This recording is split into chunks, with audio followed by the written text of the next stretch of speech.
3, 2, 1. Hey everybody, welcome to another episode of Ghost Talks. And today we're actually going to be speaking about the Microsoft conference. And all I have to say is Crackdown 3. You guys did not know, because I guarantee you not a lot of people do know, I am a fucking Crackdown herder. Cue the slow mo. And that was the fucking highlight of the whole entire fucking show. But beyond that, there were a bunch of games that were announced. Phil Spencer actually said that they were going to do nothing but games, and he did not lie. 90 minutes of games. Not all of them were good. Some of them I wish that weren't even fucking there. But let's talk about some games. Okay, so the first game that they pretty much showed was okay, I'm just gonna go in sporadic order because yeah. Okay, they showed Fantasia, or they talked about Fantasia, the Disney game, and Hamane Studios is working on it.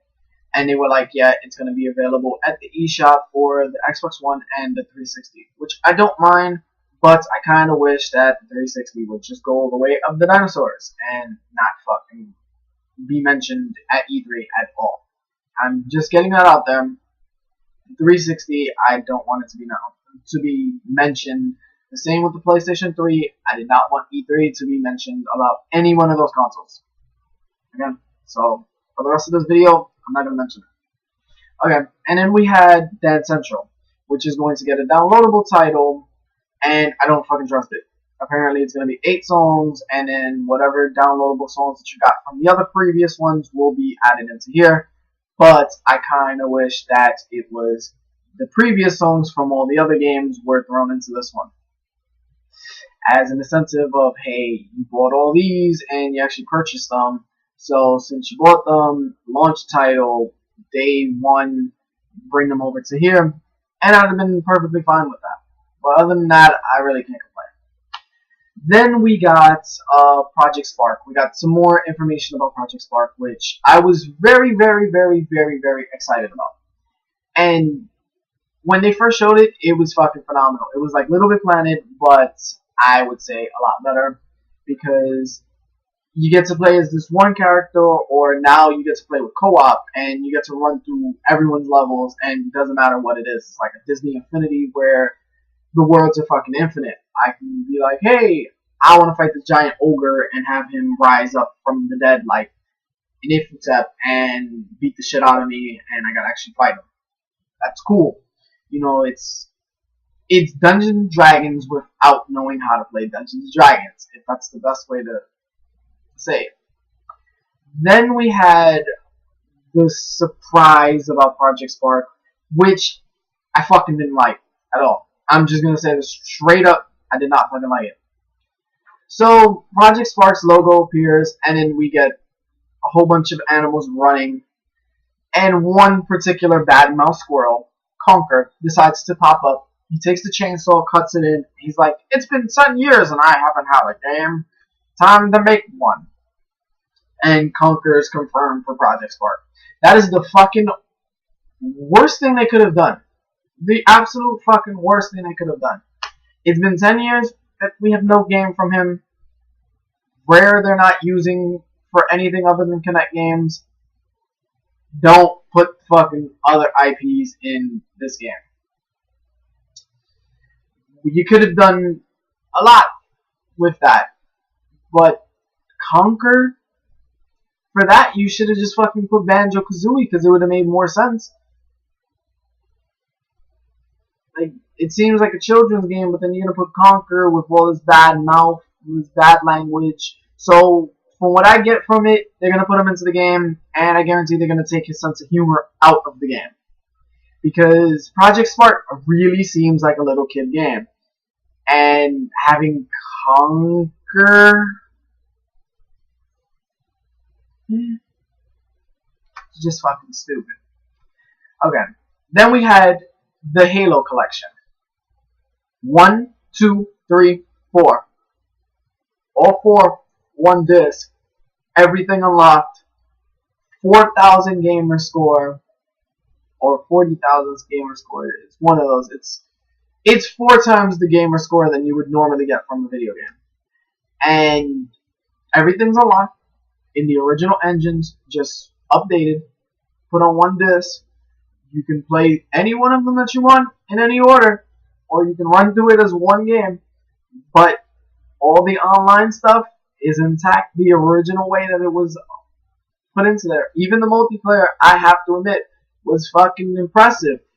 You get to choose from all of the stages, and then they made it kind of fair because it's a voting system. So it'd be like one from Halo 1, one from Halo 4, one from Halo 3, and probably another one from Halo 3, or another one from Halo 2, or Halo 1. It's random order of 100 different stages that you can possibly pick from. So I don't see that ever getting boring, but I just kind of wish it wasn't an HD port, and I'm tired of HD ports. For that, they could have just gave me a $20 voucher online to re-download the original game. But I don't mind. It's for the Xbox One. It's running 1080p, 60 frames per second. Microsoft has confirmed this, but I still don't trust them on what it's going to run.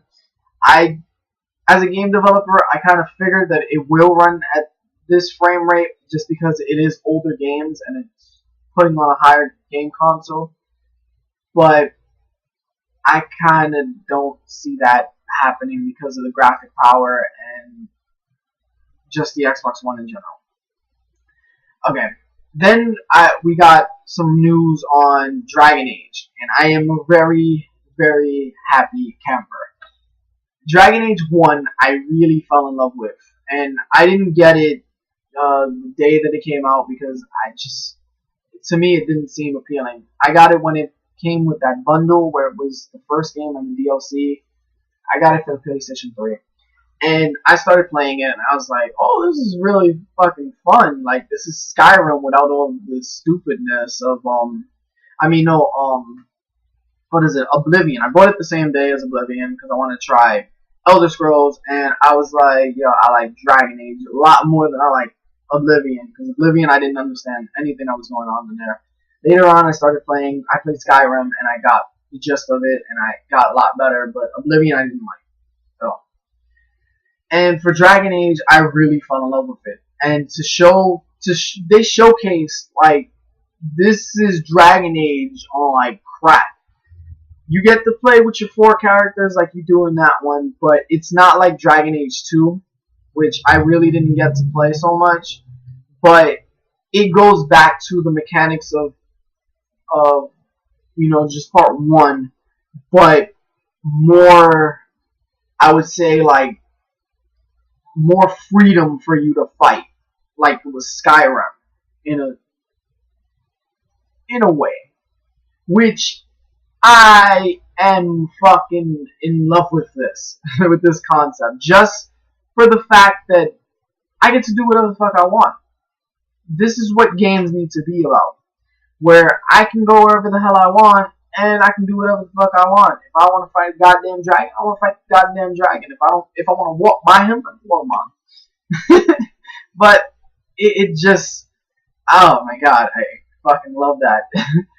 So then they also showed Fable Legends, and I got into Fable. I would say Fable 2 or Fable 3. It's one of them that I have in the closet that I was playing it, and it was hit or miss for me. But then I bought the Kinect one, and I really liked that one. But then they showed the new one, Legends, and it's literally D&D. D&D. Let that sink in. You get to control 1 of 4 characters, and then you get your partners. But somebody gets to be the dungeon master and showcase what all the creatures are going to do and how this dungeon is going to be laid out. Even though it's not a dungeon, it's an open field from what they showed, but it was impressive. For an open field area to have all that happen, EA. I mean, I forgot what the studio. Whatever studio it was. Applause, applause, applause. The Coons is you. That was just. It was refreshing. For EA, for Xbox, this was really, really, really, really impressive. I'm not gonna lie, impressive as shit. Then we came to what game?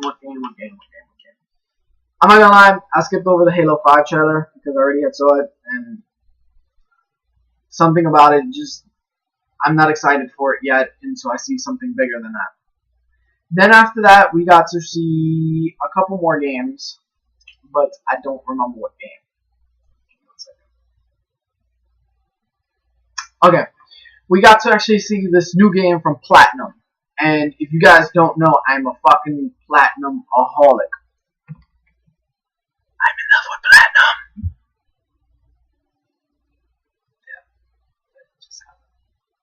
I'm in love with Platinum. And everything that Platinum does for me is gold. And what they showed, it looked like Devil May Cry with dinosaurs. I want that. I need that in my life. I need this. Like, oh my god, Platinum, you guys, the Coons is you. Yeah, if you guys have not seen that trailer or you missed this shit, in this thing below, the description section, I will put that trailer. That's probably the only trailer I'm going to put in this, but yes, you need to go watch this. Then, on top of that, we actually got Sunset Overdrive. And if this is another company that I've been crazy about since their PlayStation days, and I was saddened when EA has a greedy hold on them, and I thought that EA was going to ruin them. But Sunset Overdrive started off as it was Call of Duty, and I kind of got scared because I thought it was Call of Duty, and I was like, I don't want to see Call of Duty another fucking time. We already saw a trailer, it was impressive, but I didn't like it. Okay, so it started off as it was Call of Duty with the gunman. He was straight by the crate like this. Oh my god, he ran out of bullets. The terrorists were like, oh no man, we can't do anything with you. Where is he? Then all of a sudden the main protagonist kicks in the door and he's like, gets rid of everybody, shoots one guy in the head, and the word ouchie pops out of his head in blood. Fucking amazing. And the best thing happens. He starts to tell you exactly what is going to happen. And he said, and I quote, I think you need hold on. It's very, very touching. Wait a second. Okay. So, he legitimately said, so do you think that you can be the hero? Of course you can. It's a fucking video game. And Ted Rice decides to come out and show us how good he is at the game and fuck everything up. Literally fuck everything up. For the first 5 minutes, this man was not touching the floor. Do you understand that? He was not touching the floor, gliding and grinding on everything with just a crowbar and a fucking gun. And everything he was shooting was destructible and destroying zombies. This is another game that I'm excited, very, very, very excited about for the Xbox One. And I really didn't think I was going to be excited for the Xbox One releases. I know that there was like 2 or 3, but I really did not expect me to be this excited for the Xbox One's lineup. And with that being said, I will see you guys in a little bit with the Nintendo coverage. Don't forget to rate, comment, and subscribe, and I will see you guys later. Peace.